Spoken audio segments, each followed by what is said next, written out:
rin mga bata na nagkaka-cancer, nagkaka-stroke. Ah, kung naalala niyo yung singer na si Jovit Baldovino at 27 years old ay na-stroke, 'no?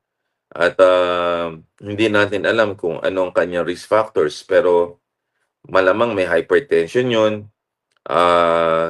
Che-check natin kung naninigarilyo, umiinom, kasi 'yan yung mga bagay-bagay.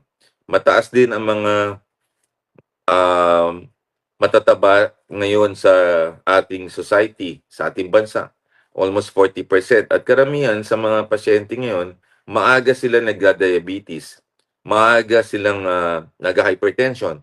At kung sila ay naninigarilyo pa, umiinom ng alak,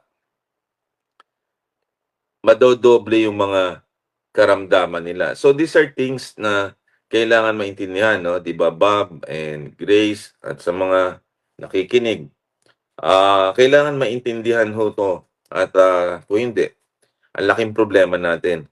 Kasi ang out-of-pocket expenses nito 'pag na-admit ho tayo, mataas, almost 44% or 46%, 45.95%. Ang Pilipinas ay pangatlo sa pinakamataas ang out-of-pocket expenditure.